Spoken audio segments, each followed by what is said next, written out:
ونعوذ بالله من شرور أنفسنا ومن سيئات أعمالنا من يهده الله فلا مضل له ومن يضلل فلا هادي له وأشهد أن لا إله إلا الله وحده لا شريك له وأشهد أن محمدا عبده ورسوله أما بعد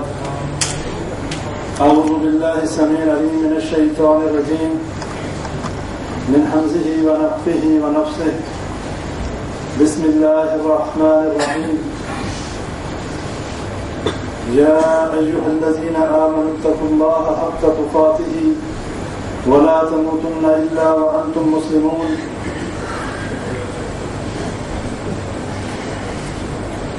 يا أيها الذين آمنوا اتقوا الله وقولوا قولا سديدا يصلح لكم أعمالكم ويغفر لكم ذنوبكم ومن يطع الله ورسوله فقد فاز فوزا عظيما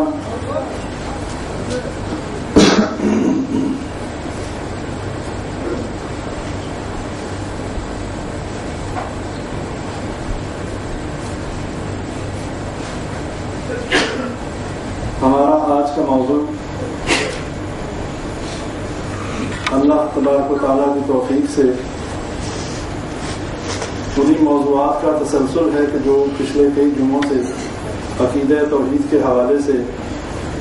آپ بھائیوں کے سامنے گزارشات پیش کی گئیں. آج کا موضوع ہمارا عقیدہ توحید اور اس پر جادو کے اثرات کے حوالے سے ہے کہ جادو کس طریقے سے جو ہے عقیدوں میں بگاڑ پیدا کرتا ہے اور شریعت اسلامی کتاب اللہ اور سنت رسول اللہ صلی اللہ علیہ وسلم کے احکامات کی روشنی میں جادو کی کیا شرعی حیثیت ہے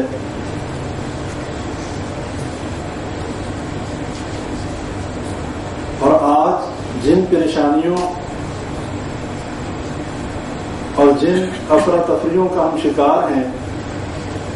ان کی وجوہات کیا ہیں. اللہ سے دعا کریں کہ اللہ تعالیٰ مجھے حق بات کہنے کی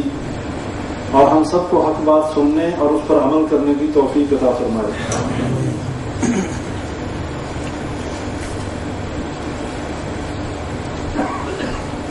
جادو اردو زبان کا لفظ ہے. عربی میں اس کو سحر کہا جاتا ہے اور اس کا لغوی معنی ہے خفیہ اور پوشیدہ کا. تو جو چیز خفیہ ہو، جو چیز پس پردہ پوشیدہ انداز میں جو کام کیا جائے، کیونکہ جادو کرنے والے اور جو لوگ جادو کے رذیل کاموں میں، ملعون کاموں میں ملوث ہیں، وہ یہ کام زیادہ تر رات کی تاریکی میں اور چھپ کر کرتے ہیں. بہت کم مواقع ایسے ہوتے ہیں کہ جس میں علل اعلان وہ یہ کام کرتے ہوں. اس لیے اس کو سحر کہا گیا. اور سحر ایسے ہی ہے جیسے ہم سحری کرتے ہیں رمضان میں. تو سحری کیوں ہے، سحور کیوں کہا جاتا ہے؟ اس لیے کہ وہ تاریکی میں اور اندھیرے میں ہم جو ہے سحری کرتے ہیں رمضان میں، اس لیے اس کو سحر کہا گیا اور سحری ہم کہتے ہیں. لہٰذا یہ بات سمجھ لیں کہ یہ جو جادوگر ہیں اور جو یہ کام کرتے ہیں وہ یہ کام رات کی تاریکی میں چونکہ کرتے ہیں. اور جادو جو ہے اسلام میں جادو کرنے والے کو شریعت کی روح میں واجب القتل کہا گیا ہے. نبی اکرم صلی اللہ علیہ وسلم نے فرمایا، ان کی احادیث سے یہ بات پتہ چلتی ہے کہ جو جادو کرتا ہے وہ شریعت محمدی صلی اللہ علیہ وسلم کا انکار کرنے والا ہے. اور یہ کام کوئی نبی اکرم صلی اللہ علیہ وسلم کے دور میں نہیں بلکہ اس سے پہلے بھی یہ کام ہوا کرتے تھے. مشرکین مکہ جو ہیں ان کے ہاں نجومیوں اور کاہن کا جو ہے کانسیپٹ موجود تھا. ان کے دور میں کاہن موجود تھے کہ جو شیاطین کو استعمال کرتے تھے ایسی خبروں کے معلوم کرنے میں کہ جس میں ایک دوسرے کے ساتھ فساد ہو، گھروں میں ناچاکی پیدا ہو. غیب کی خبریں معلوم کرنے کے لیے کاہنوں کے پاس جایا کرتے تھے اور کاہنوں کا تعلق شیاطین اور جنات کے ساتھ ہوا کرتا تھا. اور اس دور میں ہر جو ہے قبیلے کا اپنا ایک کاہن ہوا کرتا تھا کہ جو اپنے قبیلے کے لوگوں کو وہ خبریں بتایا کرتا تھا کہ جس میں 1 سچ اور 99 جھوٹ ہوا کرتے تھے، اور جنات اور شیاطین کو وہ استعمال کرتے، اور وہ تمام کفریہ اور شرکیہ کام کرنے کے بعد ہی شیاطین ان کے قابو میں آیا کرتے، ورنہ کوئی بھی جن اور شیطان جو ہے وہ کسی کا کہا نہیں مانتا اس وقت تک کہ جب تک وہ شخص اللہ کے ساتھ کفر نہ کر لے، جب تک وہ شخص اللہ کے ساتھ شرک نہ کر لے، جب تک وہ شخص انتہائی درجے کے کبائر جو ہیں ان میں ملوث نہ ہو جائے، اس وقت تک جو ہے یہ شیاطین ایسے لوگوں کے نجومیوں اور کاہنوں اور جادوگروں کے قابو میں نہیں آتے۔ اللہ تعالیٰ نے قرآن میں ذکر کیا سورہ بقرہ میں حضرت سلیمان علیہ السلام کی قوم کے حوالے سے کہ جب ان پر آزمائش بھیجی گئی اور ان میں 2 فرشتے ہاروت اور ماروت جو تھے وہ لوگوں کو بتایا کرتے تھے وہ علم دینے سے پہلے کہ جس کو سحر کہا گیا کہ یہ جو ہے ہم اللہ کی طرف سے آزمائش ہیں، اور یہ اگر سیکھنا چاہتے ہو تو اس کا استعمال غلط مت کرنا، اس لیے کہ اللہ کی طرف سے آزمائش تھی۔ لیکن لوگوں نے اس علم کو سیکھا میاں بیوی میں علیحدگی کروانے کے لیے، میاں بیوی میں تفریق ڈلوانے کے لیے، اور حدیث میں آتا ہے کہ یہ شیطان لعین جو ہے اپنا عرش جو ہے پانی پہ لگاتا ہے، اور جب اس کے جتنے بھی کارندے ہیں اس کو جواب دینے آتے ہیں، اس کو رپورٹ دینے آتے ہیں، تو سب سے پوچھتا ہے ہاں بھائی فلاں تم نے کیا کیا، تم نے کیا کیا۔ کوئی کہتا ہے میں نے آج ایک مسلمان سے چوری کروائی، میں نے اس سے زنا کروایا، کہتا ہے تم نے کچھ نہیں کیا۔ ایک اس کا جو ہے فوج کا ایک اس کا سمجھ لیں کارندہ اس کے پاس آتا ہے، کہتا ہے میں نے میاں بیوی کے اندر پھوٹ ڈلوا دی اور ان میں علیحدگی کروا دی، اسے کہتا ہے ہاں تم نے اصل کام کیا۔ یہ پھوٹ ڈلوانا، یہ تفریق کروانا، وہ میاں بیوی کے درمیان ہو، وہ بہن بھائی کے درمیان میں ہو، وہ ماں باپ کے درمیان میں ہو، یا وہ بیٹے اور باپ اور بیٹے اور ماں کے درمیان میں ہو، یہ شیطانی کام ہے، اور جو لوگ یہ کام کرتے ہیں انہیں اللہ سے ڈرنا چاہیے۔ اس لیے کہ نبی صلی اللہ علیہ وسلم کی واضح حدیث موجود ہے کہ جو کسی نجومی اور جادوگر یا کاہن کے پاس اس لیے گیا کہ تجسس کی وجہ سے وہ گیا، اور اس کے دل میں یہ تجسس تھا کہ پتہ نہیں لوگ کہتے ہیں بڑا پہنچا ہوا ہے، بڑے جو ہیں اس کے پاس بڑی کرامتیں ہیں، یہ بڑی باتیں بتا دیتا ہے، یہ کل کی ہونے والی باتیں بتا دیتا ہے، اس کے پاس علم غیب ہے، اور یہ ہماری کھوٹی قسمت جو ہے کھری کر سکتا ہے، یہ ہمیں آنے والے وقت اور آنے والی مشکلات کے بارے میں بتا سکتا ہے۔ اس وجہ سے جاتا ہے دیکھنے کے لیے کہ کیا وہ سچ بولتا ہے یا جھوٹ بولتا ہے، اس پر ایمان نہیں لے کے آتا۔ اس وجہ سے نہیں جاتا کہ وہ اس کو مشکل کشا اور حاجت روا سمجھتا ہے، اس لیے نہیں جاتا کہ وہ اس کو الہ مانتا ہے، صرف اس لیے جاتا ہے تجسس کی وجہ سے، کیوریوسٹی کی وجہ سے، اس وجہ سے جاتا ہے کہ میں دیکھوں بڑا لوگ شور مچاتے ہیں، بات صحیح بھی کرتا ہے جھوٹ بولتا ہے۔ نبی صلی اللہ علیہ وسلم نے فرمایا ایسے شخص کی 40 دن کی عبادت جو ہے نماز اس کی قبول نہیں ہوتی، جو صرف شغل میلے میں، صرف کھیل میں جو ایسے شخص کے پاس جائے۔ اور ایک اور حدیث میں آتا ہے کہ نبی صلی اللہ علیہ وسلم نے فرمایا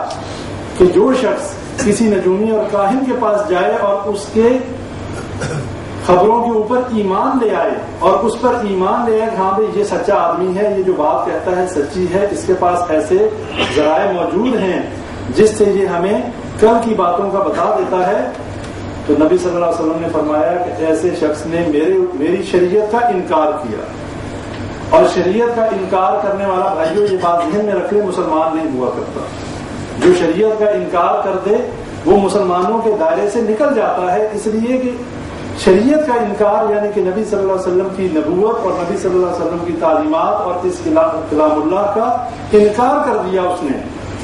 تو ایسا شخص کبھی بھی دائرہ اسلام میں نہیں رہ سکتا کہ جو نبی صلی اللہ علیہ وسلم کی شریعت کا انکار کر دے۔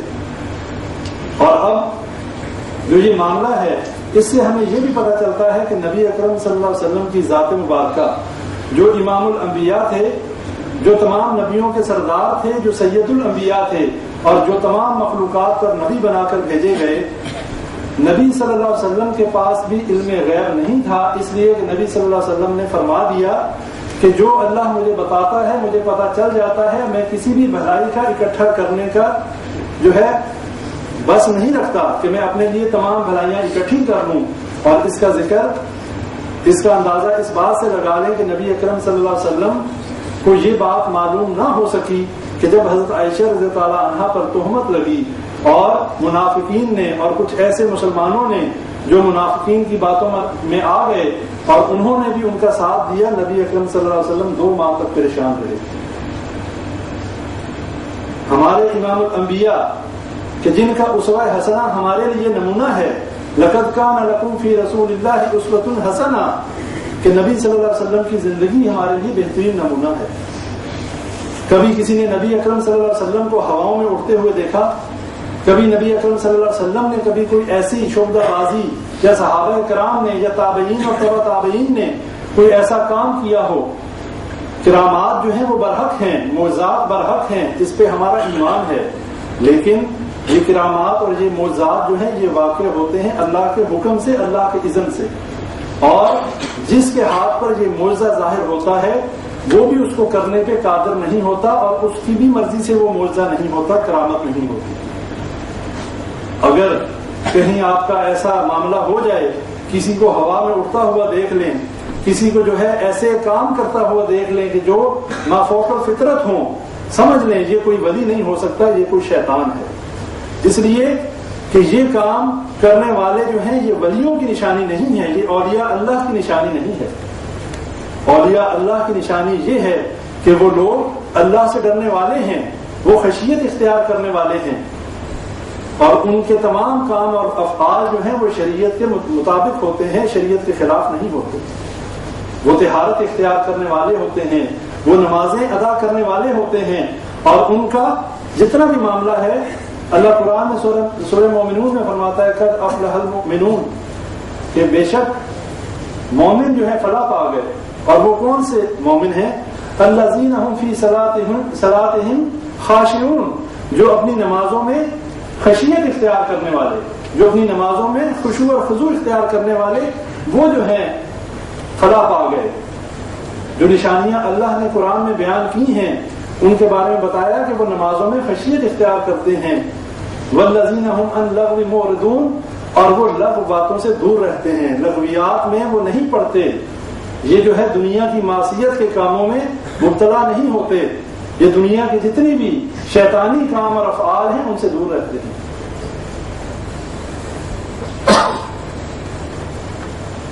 یہ مومنین کی نشانی ہے، یہ اولیاء اللہ کی نشانی ہے۔ اور پھر فرمایا والذین هم للزکاۃ فاعلون، وہ زکاتیں ادا کرنے والے ہوتے ہیں، وہ زکات ادا کرنے والے ہوتے ہیں۔ یہ مومنین کی اولیاء اللہ کی نشانیاں ہیں، سورہ مومنون میں پڑھیے گا، ترجمہ اور تفسیر پڑھیے گا انشاءاللہ۔ اور والذین هم لفروجہم حافظون، اور وہ اپنی شرمگاہوں کی حفاظت کرنے والے ہوتے ہیں، جانوروں کی طرح جگہ جگہ بدکاری کرنے والے نہیں ہوتے۔ دعویٰ تو اولیاء اللہ کا ہو، دعویٰ تو یہ کریں کہ ہم بہت پہنچے ہوئے ہیں، تمہیں بچا لیں گے، لیکن گندے نہیں ہوتے، طہارت کا ان کو پتہ ہوتا ہے، ایسے نہیں ہوتے کہ جس میں ان کو نہ نماز کا پتہ ہو، نہ زکوٰۃ کا پتہ ہو، نہ ان کو ان تمام عبادات اور تمام احکامات کا پتہ ہو، اور اس کے بعد بھی وہ جو ہیں ولی اللہ ہیں۔ ولی اللہ وہ ہوتا ہے، اللہ کا دوست وہ ہوتا ہے، وہ ہم بھی ہو سکتے ہیں، آپ بھی ہو سکتے ہیں، میں بھی ہو سکتا ہوں، اور ہم میں سے کوئی بھی نہیں ہو سکتا۔ اس کی نشانی اللہ نے قرآن میں بتا دی، اور نشانی یہ ہے کہ وہ اللہ سے ڈرنے والے ہوتے ہیں، وہ اللہ کی حکموں کے مطابق زندگی گزارنے والے ہوتے ہیں، وہ شرک نہیں کرنے والے ہوتے، وہ بدعات میں اپنے آپ کو ملوث کرنے والے نہیں ہوتے۔ ان کے لیے سب سے زیادہ حدیث میں آتا ہے، نبی صلی اللہ علیہ وسلم نے فرمایا، صحیح بخاری کی حدیث ہے، مومن کی نشانی بتائی کہ وہ مومن وہ ہے، ایمان کی مٹھاس پانے والا وہ شخص ہے کہ جس کو اللہ اور اس کے رسول صلی اللہ علیہ وسلم سے سب سے زیادہ محبت ہو۔ اور دوسرے نمبر پہ فرمایا اس کی دوسری نشانی یہ ہے، اگر کسی مسلمان سے محبت کرے اس وجہ سے اللہ کی رضا کے لیے، الحب فی اللہ والبغض فی اللہ، اگر محبت ہے اس لیے کہ اللہ کا مواحد بندہ ہے، اگر محبت ہے کہ اس لیے کہ اللہ کا فرما بردار ہے، اس لیے محبت ہے، اس لیے نہیں کہ کوئی ذاتی مفاد ہے، کوئی مالی مفاد ہے، اور اگر اس کی نفرت ہے تو وہ بھی اللہ کے لیے، نفرت بھی اس لیے کرتا ہے کہ اللہ کا باغی ہے، اللہ کو چھوڑ کر دوسروں کے دروں پر سجدے کرتا ہے، اس لیے اللہ کا جو ہے وہ اس سے نفرت رکھتا ہے، محبت اللہ کے لیے۔ اور فرمایا کہ جب اللہ نے اس کو ہدایت دے دی، جب اللہ نے اس کو توحید کا فہم دے دیا، جب اللہ نے اس کو مسلمانوں میں شامل کر دیا، پھر دوبارہ کفر میں جانے کو ایسا ہی سمجھے کہ جیسے کوئی اپنا آگ میں جانے کو برا جانتا ہے، ایسے ہی کفر میں جانے کو سمجھے۔ ہر کوئی، میں بھی اور آپ بھی اس بات پہ غور کر لیں، اگر ہم سب میں یہ 3 باتیں ہیں تو انشاءاللہ ہم مومن ہیں، اور اگر ہم میں یہ 3 باتیں نہیں ہیں، ہماری محبت اللہ اور اس کے رسول صلی اللہ علیہ وسلم سے سب سے زیادہ نہیں ہے، ہم لوگوں کے ساتھ محبت ذاتی مفادات کی وجہ سے کرتے ہیں، ان کی جاہ و حشمت کی وجہ سے کرتے ہیں، ان کے عہدوں کی وجہ سے کرتے ہیں، تو بھائیوں ہم مومن نہیں ہیں۔ مومن کا ہر عمل، اس کا ہر کام عبادت ہوتا ہے، اور وہ عبادت تبھی بنتا ہے کہ جب وہ ہر کام اللہ کی رضا کے لیے کرتا ہے۔ وہ اپنے اہل و عیال پہ صدقہ خیرات اس لیے کرتا ہے کہ اللہ کی رضا کے لیے، وہ جو ہے اپنے بھائی سے محبت اس لیے کرتا ہے اللہ کی رضا کے لیے، وہ نبی اور اللہ کے ساتھ محبت اس لیے کرتا ہے اللہ کی رضا کے لیے۔ ایک اور روایت میں آتا ہے، ایک شخص جو ہے وہ اپنے دوسری بستی میں جا رہا ہوتا ہے، رستے میں اللہ تعالیٰ فرشتے کو بھیج دیتے ہیں اس کے امتحان کے لیے، اور فرشتہ انسانی شکل میں آ کر اس سے پوچھتا ہے کہ تو فلاں جگہ پر کیوں جا رہا ہے؟ کہتا ہے میں اپنے بھائی سے ملنے جا رہا ہوں۔ وہ کہتا ہے کیا تیرا اس سے کوئی کاروباری لین دین ہے؟ کہتا ہے نہیں۔ کہتا کوئی اس سے تم نے قرض دیا یا کوئی ایسا معاملہ ہے جو واپس لینے جا رہے؟ اس نے کہا نہیں۔ اس نے پوچھا پھر کیوں جاتے ہو؟ اس نے کہا میں اس سے اللہ کے لیے محبت کرتا ہوں۔ تو اللہ نے آگے سے جواب میں کیا کہا؟ فرشتے نے کہا میں انسان نہیں، فرشتہ ہوں، آیا نہیں، بھیجا گیا ہوں، اور اللہ نے مجھے بھیجا ہے، اور تیرے لیے یہ خوشخبری ہے کہ تو اللہ کے لیے اس بندے سے محبت کرتا ہے، اللہ تجھ سے محبت کرتا ہے۔ اب مجھے یہ بتائیے کہ جس سے اللہ محبت کرنے لگ جائے اسے کوئی غم اور کوئی خوف ہے؟ جس کی محبت اللہ سے ہو اسے کسی دنیا کے کسی بادشاہ کا ڈر ہو سکتا ہے؟ لیکن مسئلہ یہ ہے ہماری محبت اللہ سے ہے نہیں۔ ہمیں یہ بھی حقیقت نہیں بھولنی چاہیے، اگر ہماری اللہ سے محبت ہوتی، اگر ہماری اللہ سے محبت ہو، پھر ہمارے حالات یہ نہ ہوں، پھر ہمیں کفار مارنے والے نہ ہوں، پھر ہمیں مجوس اور یہود مارنے والے نہ ہوں، پھر اللہ ہمیں ان ملعونوں سے اور ان خنازیر سے نہ مروائے۔ اس لیے ہماری اللہ سے محبت نہیں ہے۔ ہمارے گھروں میں نااتفاقیاں ہیں، ہمارے گھروں میں تعویذات کے کاروبار ہیں، ہمارے گھروں میں جادو ہے، اور مسلمان پریشان ہے۔ ایک بھائی جادوگر کے پاس اس لیے جاتا ہے کہ دوسرے بھائی کے گھر کو اور کاروبار کو تباہ کرنے کے لیے۔ اللہ نے ایسے ہی وعید نہیں سنائی ان کے لیے۔ موسیٰ علیہ السلام فرعون کے دربار میں جب مکالمہ بازی ہوئی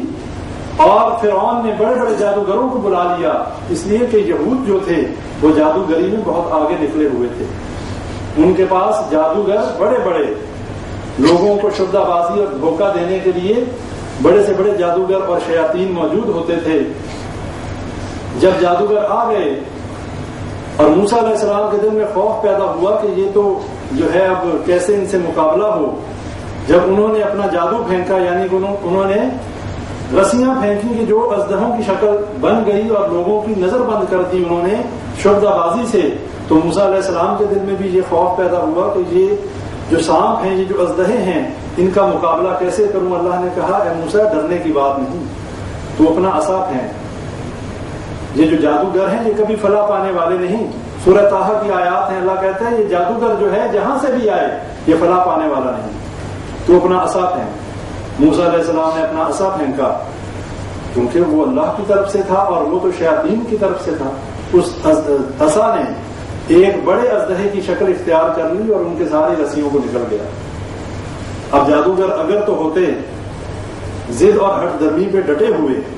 اگر وہ اللہ کی نشانی دیکھ لینے کے بعد بھی کفر کرنے والے ہوتے فرعون کی طرح، تو ڈٹے رہتے، لیکن وہ جانتے تھے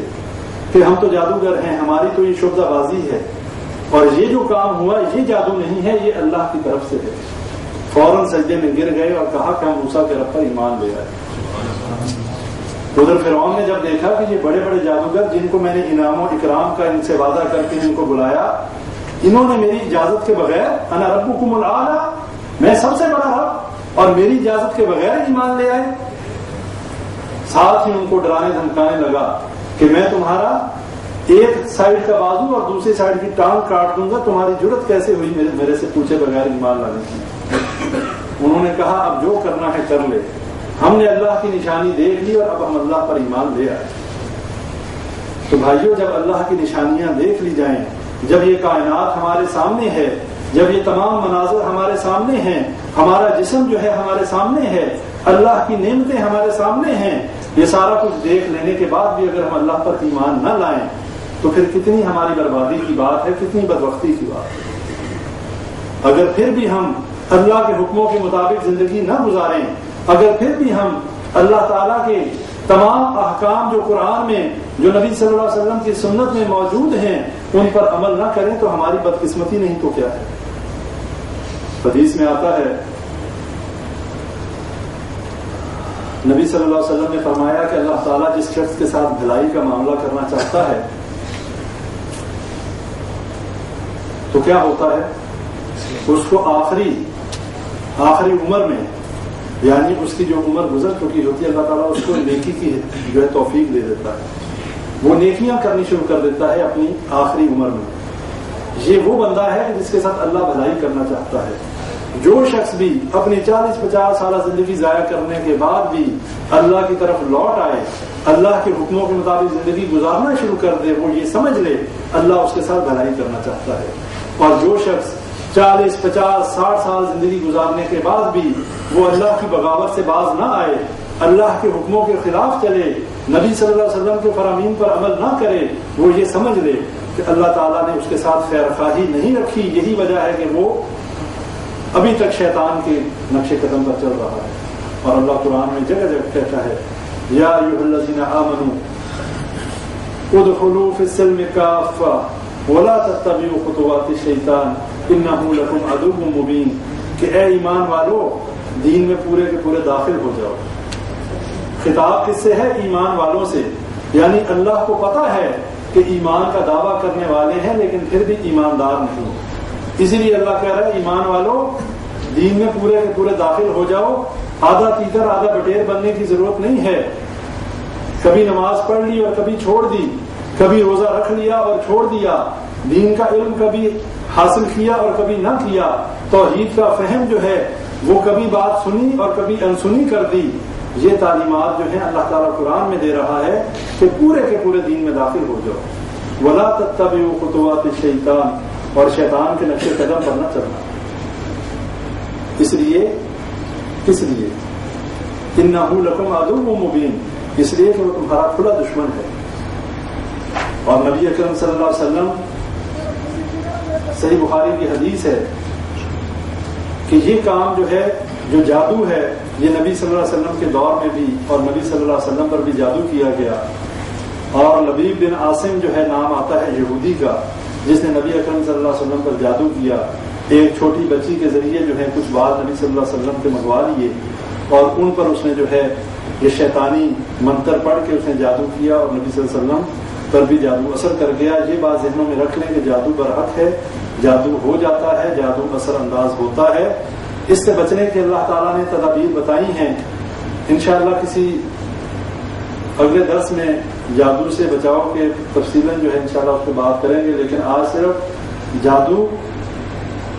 کی جو ہے وہ شرعی حیثیت کیا ہے اور جادو سے ہمیں بچنا چاہیے, ایسے کاموں سے بچنا چاہیے, نجومیوں اور کاہنوں کے پاس نہیں جانا چاہیے. اور جہاں پر جو بھی لکھا ہو کہ بہت پہنچا ہوا بابا جی ہے, بہت پہنچے ہوئے نجومی ہیں, مستقبل کا حال بتا دیتا ہے, جو خواہش ہے پوری ہوگی, لکھا ہوتا ہے, سمجھ لیں کہ پرلے درجے کا جھوٹا اور کذاب ہے اور شیطان ہے. اس لیے کہ شیطان اور جادوگر میں معاہدہ ہوتا ہے, اس وقت تک یہ کام ہو ہی نہیں سکتا. جن اور شیاطین اس جادوگر کی مدد کرتے ہی نہیں جب تک اس بندے سے, اس جادوگر سے کفر نہ کروا لیں. اور کفر بھی کوئی چھوٹا نہیں, کچھ شکلیں آپ کے سامنے رکھتا ہوں. جو سب سے بڑا جادوگر ہوگا, نعوذ باللہ, یہ باتیں اگر بتانا صرف آپ کے نالج کے لیے بتانا مقصود نہ ہو تو زبان پہ لانا بھی جو ہے وہ صحیح نہیں ہے. کہ یہ جادوگر جو سب سے بڑا جادوگر ہوتا ہے کہ جس کی جن اور شیاطین کے گروہ جو ہیں اس کی مدد کرتے ہیں, نعوذ باللہ وہ اتنے کفریہ اور جو ہے کام کرتا ہے کہ قرآن کو اس کی بے حرمتی کرتا ہے، اس کو پاؤں پر باندھ کر بیت الخلاء میں داخل ہوتا ہے۔ یہ وہ سب سے بڑا ملعون جادوگر ہے کہ جو سب سے طاقتور جادوگر سمجھا جاتا ہے، اور جب وہ یہ حرکت کر لیتا ہے اس کے بعد آ کر بیٹھ جاتا ہے اور پھر شیاطین کو اور جنوں کو حاضر کرتا ہے، اور وہ جو کام کہتا ہے وہ کرتے ہیں۔ اور یہ وہ جادوگر ہوتا ہے کہ جس کے لیے پورا جنوں اور شیاطین کا ایک گروہ جو ہے وہ ہر وقت حاضر رہتا ہے اس کی ہر بات ماننے کے لیے، چاہے وہ غیب کی بات لانا ہو۔ اب غیب کیا ہے؟ اس سے مراد یہ نہیں ہے کہ نعوذ باللہ وہ غیب کے علم جانتے ہیں، مقصد یہ ہے کہ ہر انسان کے ساتھ ایک شیطان ہے جو جن کی شکل میں بھی ہے، جو انسان کی شکل میں بھی ہو سکتا ہے، ہر انسان کے ساتھ ہے۔ انسانوں میں سے بھی شیطان ہوتے ہیں اور جنوں میں سے بھی شیطان ہوتے ہیں، اور اس بات کو حدیث میں آیا اور نبی صلی اللہ علیہ وسلم سے سوال کیا صحابی نے، اے اللہ کے نبی صلی اللہ علیہ وسلم آپ کے ساتھ بھی ایسا شیطان ہے؟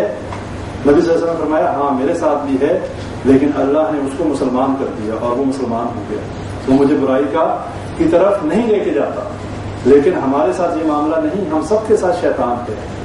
اب وہ شیطان جو ہے جب جادوگر جن اور شیاطین کے ذریعے سے باتیں معلوم کرنا چاہتا ہے تو وہ رابطہ کرتے ہیں ہمارے شیطان کے ساتھ کہ جو ہمارے ساتھ ہر وقت ہے، اور اس سے وہ باتیں اگلوا لیتے ہیں، باپ کا نام، ماں کا نام، کب پیدا ہوا، کیا کیا، کہاں پڑھا، کہاں کہاں سفر کیا۔ اب جب کوئی بندہ اس جادوگر کے پاس جاتا ہے وہ پہلے ہی ساری باتیں، ہاں بھی تیرا نام یہ ہے، تیری ماں کا نام یہ ہے، فلاں کا نام یہ ہے، بندہ کہتا ہے تو بڑا پہنچا ہوا ہے، حالانکہ اس میں پہنچنے والی بات کوئی نہیں ہے، اس نے اتنے کفریہ کام کر لیے ہیں، اس لیے اللہ نے شیطان کو مہلت دی ہے اور وہ مہلت قیامت تک کے لیے ہے۔ اللہ نے کہا جو تو کرنا چاہتا ہے کر لے، میں تجھے بھی اور تیرے پیچھے چلنے والوں سے بھی جہنم کو بھر دوں گا۔ اب وہ کیا کرتا ہے؟ وہ یہ کرتا ہے جادوگر، یہ پہلا خبیث جادوگر ہے جو اتنی ملعون حرکت کرتا ہے۔ اللہ تعالیٰ تباہ کرے ایسے قسم کے جادوگروں کو۔ اسی لیے شریعت میں جادوگر کی سزا گردن کا اتار دینا ہے، اس کا قتل ہے شریعت محمدی میں جادوگر کی سزا۔ دوسرے نمبر پہ اس سے کم تر جو جادوگر ہوتا ہے وہ یہ کرتا ہے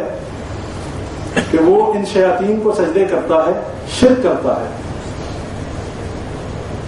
اور شیاطین کو سجدے کرنے کے ساتھ ساتھ وہ انہیں کہتا ہے کہ میں تمہاری عبادت کرتا ہوں، میں تمہیں کو سب کچھ سمجھتا ہوں۔ اس بات پہ شیاطین خوش ہو کر اس کی مدد کرنے کا وعدہ کرتے ہیں، اور جو شیطان جس کو وہ سجدے کرنے والا ہوتا ہے، جو وہ منتر پڑھنے والا ہوتا ہے، وہ شیطان اپنے جنات کے قبیلے کا کوئی نہ کوئی سردار ہوتا ہے، وہ اس کی مدد کے لیے 2-4 جنوں کی ڈیوٹی لگا دیتا ہے کہ یہ جادوگر جو کام کہے تم نے کرنا ہے۔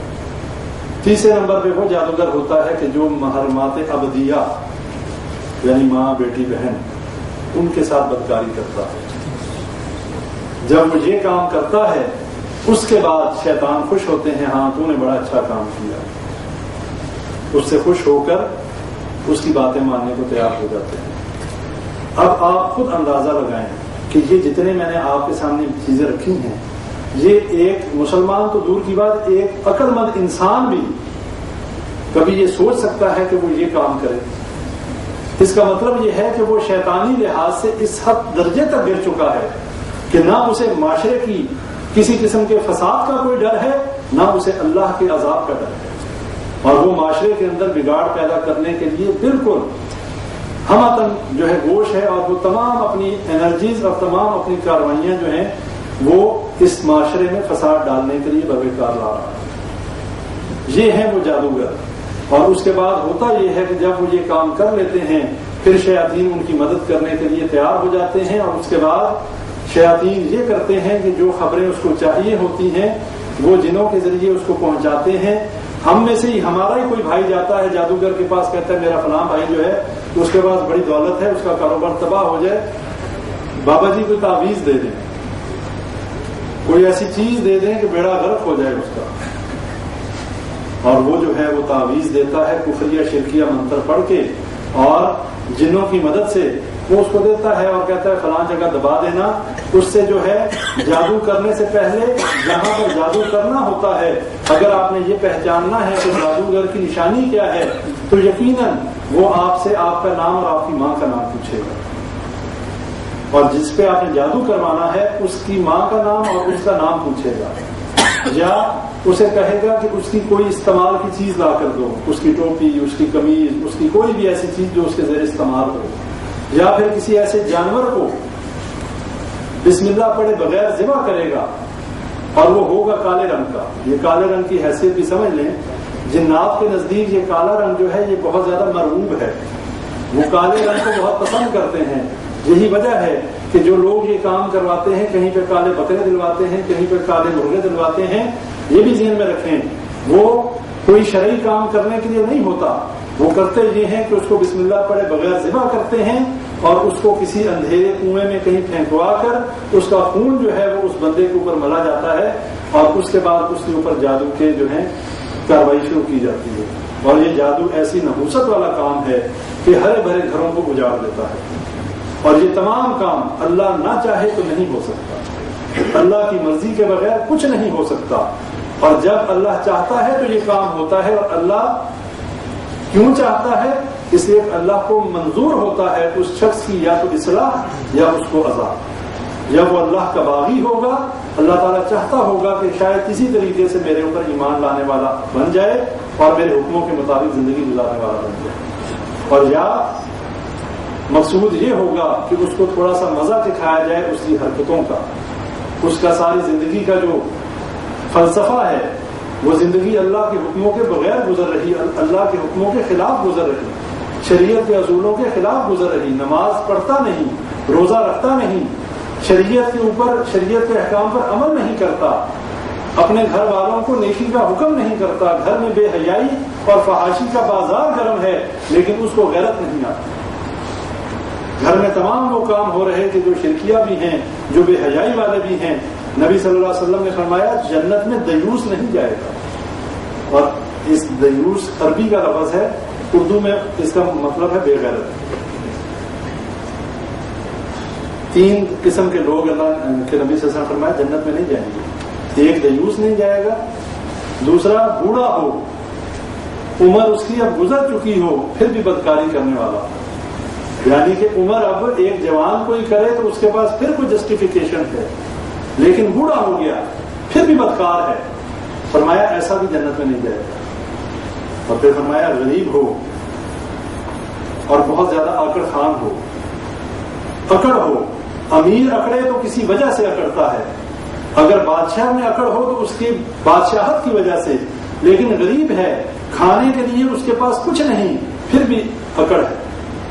اللہ نے فرمایا اس طرح کے تین لوگ، اس لیے اللہ سے دعا کریں اللہ تعالیٰ ہمیں دیوس نہ بنائے، اللہ تعالیٰ ہمیں جو ہے بدکار نہ بنائے، اللہ تعالیٰ ہمیں غرور کرنے والا نہ بنائے، اس لیے کہ یہ نشانیاں جس میں پائی جائیں گی وہ اللہ کی رحمت سے دور ہے۔ اور بھائیوں یہ جادو ہے، اس کو سمجھ لیں یہ کفریہ اور شرکیہ کام ہے، نہ کسی جادوگر اور نجومی کے پاس جائیں، نہ کسی مسلمان بھائی یا بہن کا گھر تباہ کریں، اس لیے کہ یہ جادوگر خود بڑے عذاب میں ہوتے ہیں، جن جنات سے یہ مدد لیتے ہیں ان کو بھی سکون نصیب نہیں ہوتا، اس لیے کہ یا یہ زبردستی کرتے ہیں یا یہ ان قبائل جنات کے قبیلوں کے سرداروں کو استعمال کر کے زبردستی جنوں کو اپنا محکوم بناتے ہیں، اور وہ جنات ان کو بھی سونے نہیں دیتے۔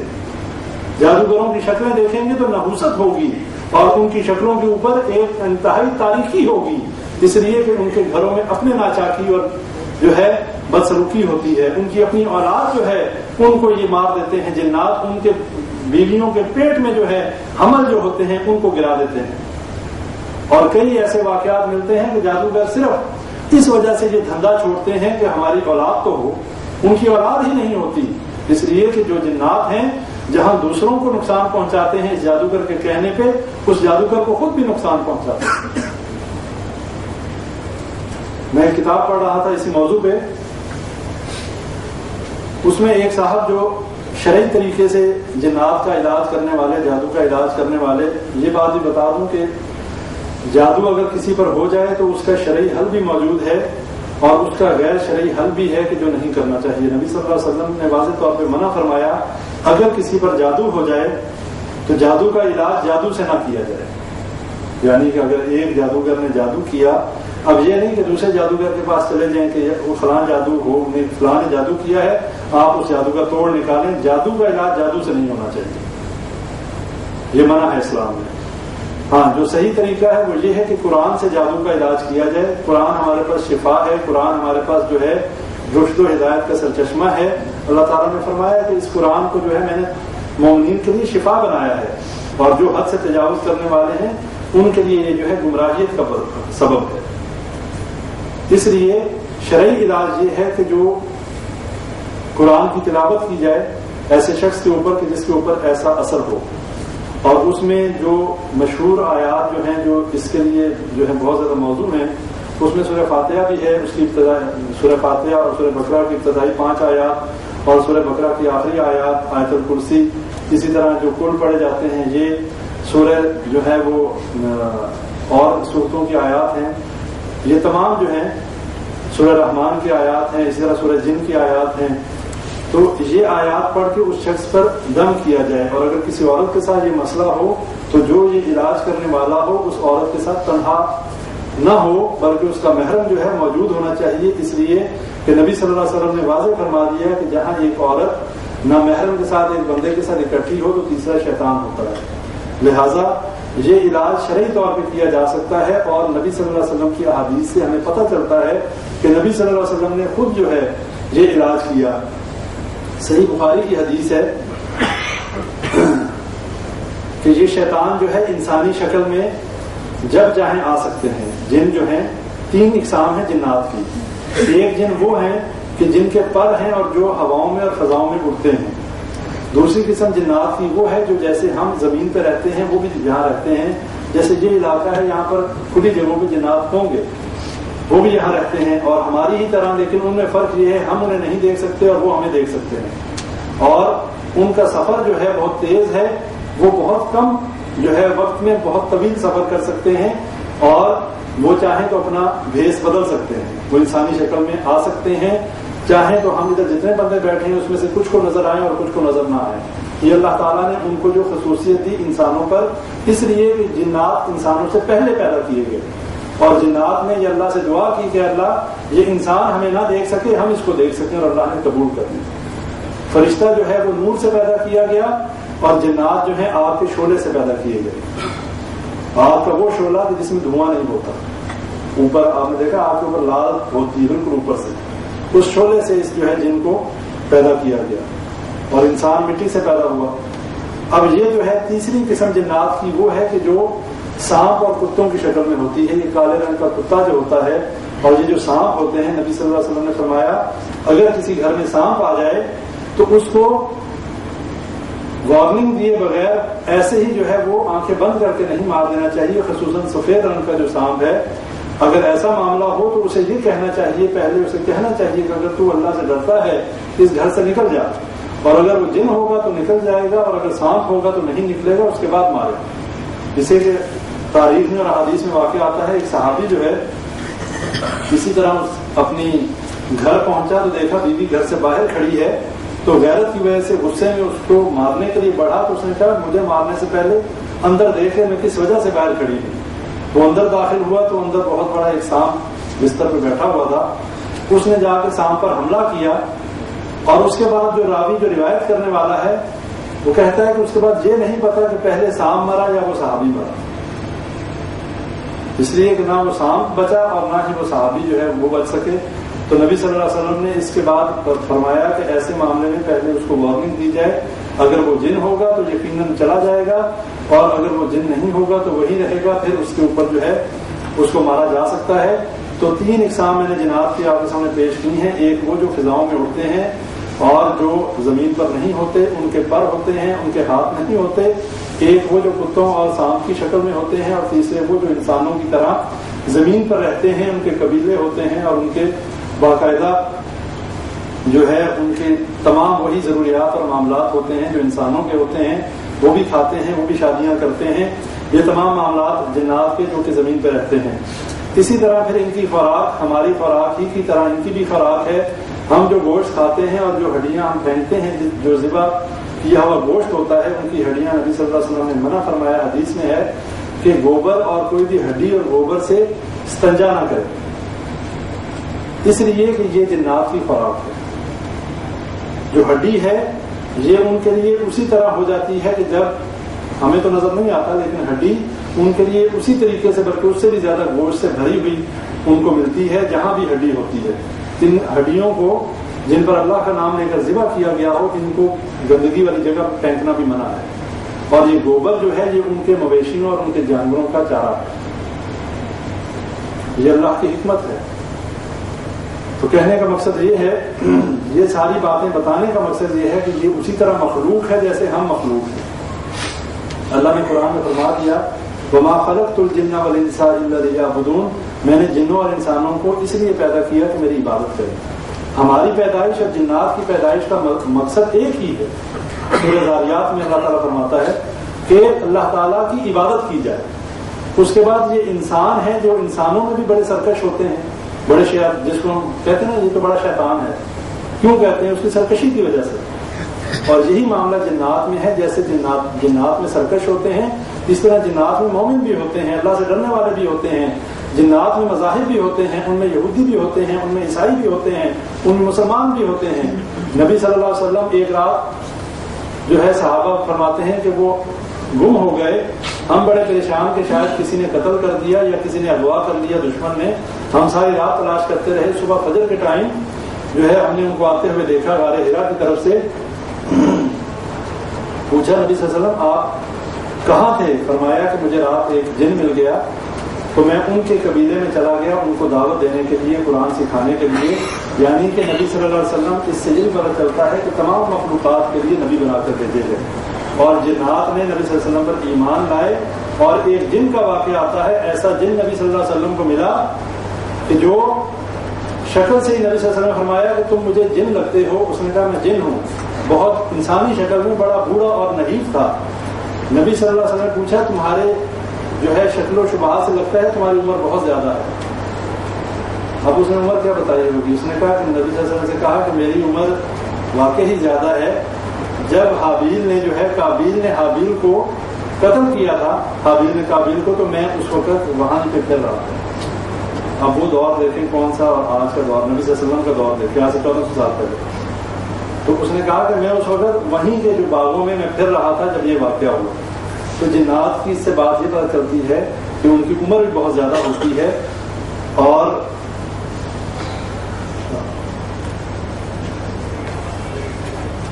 ان کی عمر جو ہے بہت زیادہ ہوتی ہے کہ وہ کئی 100 سال تک جو ہے وہ زندہ رہتے ہیں۔ اور اس کے بعد جو ہے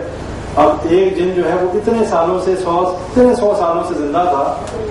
تو یہ تھی جنات کا تعارف۔ اب رہی بات کہ ان سے چھٹکارے کے لیے میں نے بتایا کہ ہمارے جو ہے نا اپنے اعمال صحیح ہونے چاہیے، ہمارے اندر شرک نہیں ہونا چاہیے، ہم نمازوں کے پابند ہوں، ہم شریعت کے پابند ہوں، ہمارے گھروں میں شیطانی آلات نہیں ہونے چاہیے، تصویریں نہیں ہونی چاہیے، کتے نہیں ہونے چاہیے کہ جہاں پہ جو ہے فرشتے رحمت کے فرشتے نہ آ سکیں۔ جب رحمت کے فرشتے نہیں آئیں گے تو بے شیاطین آئیں گے۔ اس لیے اپنے گھروں کو ایسی چیزوں سے پاک کریں،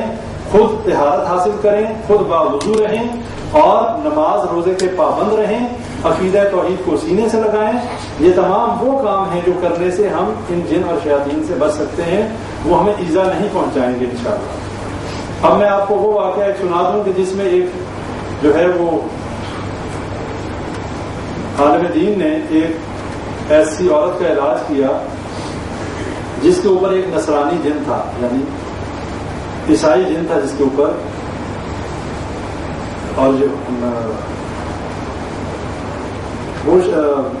عالم دین فرماتے ہیں کہ ایک شخص میرے پاس آیا اور اس نے مجھے یہ بتایا کہ میری بیوی جو ہے وہ مجھ سے بڑی نفرت کرتی ہے، اور میں جب بھی گھر میں داخل ہوتا ہوں، جب سے میری شادی ہوئی ہے وہ مجھ سے دور ہے اور مجھ سے بڑی سخت شدید ترین نفرت کرتی ہے۔ اور یہ میاں بیوی کے درمیان جو تفرقہ کرنا، ان میں نفرت ڈلوانا، یہ سب سے بڑا جرم اور سب سے بڑا جو ہے یہ شیطانی عمل ہے۔ اس لیے کہ جس گھر میں میاں بیوی کے اندر نا اتفاقی اور جو ہے ان کے اندر بدسلوکی ہو جائے، اس سے پورا معاشرہ اور پورے خاندان تباہ ہو جاتے ہیں۔ یہ کوئی ایک گھر کا معاملہ نہیں ہوتا، یہ 2 خاندانوں کا معاملہ ہوتا ہے۔ جن کی بیٹی ہوتی ہے، جن کا بیٹا ہوتا ہے، وہ آپس میں جانی دشمن بن جاتے ہیں۔ اس لیے یہ کوئی چھوٹا گناہ اور چھوٹا کام نہیں ہے۔ اور وہ بزرگ کہنے لگے کہ میں نے اس کا علاج شروع کیا اس کی موجودگی میں، اور میں نے اس کے اوپر قرآنی آیات تلاوت کی، اور تو اس کی کچھ ہی دیر کے بعد اس کو جو ہے دورہ پڑ گیا، جیسے مرغی کا دورہ پڑتا ہے، اور وہ بے ہوش ہو گئی۔ تو اسی دوران جو ہے وہ جن جو ہے وہ اس کی زبان پر بولنا شروع ہو گیا، اور اس سے میں نے پوچھا تمہارا نام کیا ہے؟ اس نے اپنا نام بتایا، مذہب پوچھا، اس نے کہا میں نصرانی ہوں۔ میں نے کہا کہ تم اس کو چھوڑ دو۔ اس نے کہا میں نہیں چھوڑ سکتا، میں تو نہیں جاتا یہاں سے۔ ان کا بھی تم چھوڑ دو ورنہ میں اور اللہ کا کلام پڑھوں گا اور تمہیں جلا دوں گا، تمہیں اس کلام کی برکت سے میں تجھے جلا دوں گا، اس سے بہتر ہے کہ تم جو ہے اس کو چھوڑ دو۔ اس نے کہا اگر میں نے چھوڑ بھی دیا تو جس نے جادو کروایا ہے میں اکیلا جن نہیں ہوں، اور بہت سارے جن ہیں جو اس کام کے لیے مخصوص ہیں، لہٰذا میں چلا بھی جاؤں گا وہ مجھے بھی مروا دے گا اور کوئی اور جن آ جائے گا۔ اس نے کہا میں تجھے اسلام قبول کرنے کی دعوت دیتا ہوں، تم اسلام قبول کر لو۔ اس نے کہا کہ اسلام میں قبول کر لوں، تو بزرگ کہتے میں نے اس کو اسلام کی دعوت دی۔ اس نے کہا کہ میں اسلام قبول کر لوں تو پھر کیا ہوگا، میں تو جان سے جاؤں گا، میری تو جان چلی جائے گی۔ اس نے کہا میں تجھے ایسا ہتھیار دوں گا کہ جس سے تو ان سے محفوظ رہے گا۔ اس نے کہا ٹھیک ہے۔ اس نے اسلام قبول کر لیا، جن جو ہے وہ مسلمان ہو گیا۔ اب جن جب مسلمان ہو گیا تو اس نے کہا مجھے بتائیں وہ ہتھیار کیا ہے؟ اس نے کہا نہیں، وہ تب بتاؤں گا جب تو اس عورت سے ہٹے گا، اس لیے کہ جب مسلمان ہو جائے تو مسلمان جو ہے وہ کسی مسلمان پر ظلم نہیں کرتا۔ المسلم من سلم المسلمون بلسانہ ویدہ، کہ ایک مسلمان دوسرے مسلمان کو اپنی زبان اور اپنے ہاتھ سے جو ہے ایذا نہیں دیتا۔ وہ جن ادھر سے اس عورت سے ہٹ گیا، انہوں نے اسے کہا کہ جب بھی تجھے کوئی نقصان پہنچانا چاہے آیت الکرسی پڑھ لیا۔ اور یہ وہی آیت الکرسی ہے کہ جو صحیح بخاری میں روایت آتی ہے، حضرت ابو ہریرہ رضی اللہ عنہ 3 رات تک مسلسل شیطان انسانی شکل میں آتا رہا بیت المال سے غلہ چرانے کے لیے، اور وہ چھوڑتے رہے، اور اگلے صبح نبی صلی اللہ علیہ وسلم کے پاس جاتے، نبی صلی اللہ علیہ وسلم پوچھتے تمہارے قیدی کا کیا حال ہے؟ فرمایا اللہ کے نبی صلی اللہ علیہ وسلم بہت منتیں سمجھتے کر رہا تھا، غربت کے جو ہے وہ دعوے کر رہا تھا اور شکایت کر رہا تھا، میں نے چھوڑ دیا رحم کر کے۔ نبی صلی اللہ علیہ وسلم فرمایا جھوٹا ہے، پھر آئے گا۔ 2 رات، تیسری رات جب آیا تو حضرت ابو ہریرہ رضی اللہ عنہ نے کہا کہ آج میں تجھے نہیں چھوڑوں گا، آج میں نبی صلی اللہ علیہ وسلم کے پاس لے کے ہی جاؤں گا۔ اس نے کہا مجھے چھوڑ دے تو ایک بڑی پتے کی بات بتاؤں گا۔ اس نے کہا بتاؤ۔ اس نے کہا کہ جب بھی شیطان کے شر سے محفوظ رہنا ہو آیت الکرسی پڑھ لیا کرو، اور رات کو آیت الکرسی پڑھ کے سو جایا کرو، اللہ تعالیٰ ایک محافظ تمہاری حفاظت کے لیے مقرر کر دے گا اور شیطان تمہارا کچھ نہیں بگاڑ سکے۔ اگلے دن حضرت ابو ہریرہ رضی اللہ عنہ نے یہی بات نبی صلی اللہ علیہ وسلم کو بتائی، تو نبی صلی اللہ علیہ وسلم مسکرائے اور کہا کہ بات تو بالکل سچی تھی، حالانکہ ہے پرلے درجے کا جھوٹا۔ یعنی کہ شیطان نے بھی بات وہ بتائی حضرت ابو ہریرہ رضی اللہ عنہ کو جو شریعت کے مطابق تھی، تو نبی صلی اللہ علیہ وسلم کہا کہ 3 دن تک تم شیطان سے باتیں کرتے رہے، وہ انسان نہیں تھا۔ تو یہ بات ہے کہ شیطان انسانی شکل میں آتا ہے، اور کئی دفعہ شیطان سے بھی ایسی بات پتہ چل جاتی ہے کہ جو انسان کے فائدے کی ہوتی ہے۔ اور یہ جو جادو ہیں یہ گھروں کے آس پاس ایسی جگہوں پہ دفن کیے جاتے ہیں جہاں سے کوئی نکال نہ سکے۔ ایک اور واقعے میں آتا ہے کہ ایک عورت پر جادو کیا گیا، اور جادو ایسی شکل میں کیا گیا کہ اس کے گھر کی زمین پہ وہ دفن کیا گیا، اور جب اس عالم نے کہا کہ میں اس کو نکلوانے کے لیے بھیجتا ہوں تو اس جن نے کہا کہ فائدہ نہیں، وہاں بھیجو گے، وہاں پر بھی ایک جن مقرر ہے جو اس جادو کی حفاظت کے لیے کھڑا ہے۔ تو آپ اندازہ لگائیں کہ یہ کتنا گھنونا عمل ہے۔ یہ جادوگر کو جب تک قتل نہ کر دیا جائے، اس کی گردن نہ مار دی جائے، یہ جادو ختم ہو ہی نہیں سکتا، اس لیے کہ یہ بنیاد ہے اور یہ جادوگر اس فساد کی جڑ ہے۔ اگر اس سے توبہ طائب کرائی بھی جائے وہ پھر بھی اپنے کام سے باز نہیں آئے گا، اس لیے کہ جن کاموں میں وہ ڈل چکا، جن شیاطین اور جنات کے ساتھ وہ مل چکا، اب وہ اس کا پیچھا چھوڑنے والے نہیں، اور نہ وہ ان کو چھوڑنے والا ہے۔ اگر وہ چھوڑنا چاہے گا تو وہی جن اور شیاطین اس کو تنگ کریں گے۔ تو بھائیوں اللہ تعالیٰ سے دعا کریں اللہ تعالیٰ ہمیں ان جن اور شیاطین سے محفوظ رکھے، اور ہمیں وہ تمام اذکار صبح و شام کے اذکار جو ہیں جن میں اعوذ بکلمات اللہ التامات من شر ما خلق، اور بھی جو کلمات ہیں اور بھی جو اذکار ہیں کرنے کی، پڑھنے کی توفیق دے، جس سے ہم شیاطین سے محفوظ رہ سکیں۔ اور سب سے بڑی بات یہ ہے کہ ہم اگر شریعت محمدی صلی اللہ علیہ وسلم اور دین اسلام کے مطابق اپنی زندگی گزاریں گے، اپنے آپ کو شرک جیسی نحوست میں مبتلا نہیں کریں گے، تو انشاءاللہ اللہ تعالیٰ ہماری حفاظت کرے گا۔ اور جس نے شرک کیا، جس نے اپنے آپ کو توحید کا پابند نہ بنایا اور جس نے اپنی زندگی توحید کے اصولوں کے مطابق نہ گزاری، ہر قبر اور ہر جو ہے اونچی جگہ دیکھ کر سجدے میں گرتا رہا، وہ انسان انتہائی جو ہے کمزور ایمانی لحاظ سے اور جسمانی لحاظ سے روحانی طور پہ بھی کمزور ہے، جسمانی طور پہ بھی کمزور ہے۔ اس پر جن اور شیاطین فوراً اثر کرتے ہیں اور اس کے اوپر سوار ہو جاتے ہیں، انسانوں میں داخل ہو جاتے ہیں۔ یہ شیطان جو ہے انسان کے اندر خون جیسے گردش کرتا ہے، ایسے شیطان گردش کرتا ہے۔ اس لیے یہ جنات اور یہ شیاطین انسانوں میں داخل ان میں فوراً ہو جاتے ہیں جو شریعت کے پابند نہیں ہوتے۔ اور ہمارے لیے سب سے زیادہ جو ڈھال ہے وہ ہمارا دین اسلام، ہمارا یہ قرآن، جو ہمارے لیے شفا بھی ہے، جو ہمارے لیے رشد و ہدایت کا سرچشمہ بھی ہے۔ اس لیے اپنا تعلق اس قرآن کے ساتھ جوڑیے، اس قرآن کو یاد کیجیے، اپنے بچوں کو حفظ کروائیے، اپنے گھروں میں سورہ بقرہ کی تلاوت لگایا کریں، اپنے کمروں میں لگایا کریں، اس لیے کہ جہاں پہ سورہ بقرہ کی تلاوت کی جاتی ہے 3 دن تک شیطان داخل نہیں ہوتا۔ ایک دن چلائیں 3 دن تک شیطان نہیں آئے گا، روز لگائیں تو شیطان آ نہیں سکتا انشاءاللہ۔ لیکن جہاں پر شیطانی آواز ہوگی، جہاں پر گانے اور باجے ہوں گے، جہاں پر فلمیں اور ڈرامے ہوں گے، جہاں پر شیطان کو خوش کرنے والے اعمال ہوں گے، وہاں پہ کہاں سے جو ہے وہ اللہ کی مدد اور رحمت آئے گی؟ وہاں پہ تو شیطان ہی بیٹھے ہوں گے، وہاں تو کوئی بھی ڈھال نہیں آپ لوگوں کے لیے اور میرے لیے۔ تو اللہ تعالیٰ سے دعا کریں اللہ تعالیٰ ہمیں جسمانی اور روحانی بیماریوں سے محفوظ فرمائے، اللہ تعالیٰ ہمیں تمام ایسے کاموں سے محفوظ فرمائے کہ جن میں ہم شیطان کے اعلیٰ کار بنیں، اور اللہ تعالیٰ ہمارے گھروں میں یہ جادو اور یہ جتنے بھی تعویذات ہیں ان کی جو ہے خطرات سے ہمیں محفوظ رکھے، اور اللہ تعالیٰ ہمارے گھروں کی حفاظت کرے ایسے تمام جادو اور یہ جو طلسمی کام ہے اور یہ جتنے بھی تعویذوں والے کام ہیں، اللہ تعالیٰ ہمارے گھروں کو، ہماری اولادوں کو، ہمارے رشتہ داروں کو اور ہمیں سب کو محفوظ رکھے۔ اللہ تعالیٰ ہمیں زندہ رکھے ایمان کی حالت میں، اور جب ہمیں موت آئے تب بھی جو ہے اللہ تعالیٰ ہمیں مرتے وقت کلمہ نصیب فرمائے۔ ربنا آتنا في الدنيا حسنة وفي الآخرة حسنة وقنا عذاب النار ربنا ظلمنا أنفسنا وإن لم تغفر لنا وترحمنا لنكونن من الخاسرين ربنا لا تزغ قلوبنا بعد إذ هديتنا وهب لنا من لدنك رحمة إنك أنت الوهاب يا حي يا قيوم برحمتك نستغيث يا حي يا قيوم برحمتك نستغيث اللهم أجرنا من النار اللهم أجرنا من النار اللهم أجرنا من النار ربنا تقبل منا إنك أنت السميع العليم وتب علينا إنك أنت التواب الرحيم سبحان ربك رب العزة عما يصفون وسلام على المرسلين والحمد لله رب العالمين۔ کسی بھائی کا کوئی سوال ہو جادو کے حوالے سے تو پوچھ سکتا ہے انشاءاللہ، یہ بڑا اہم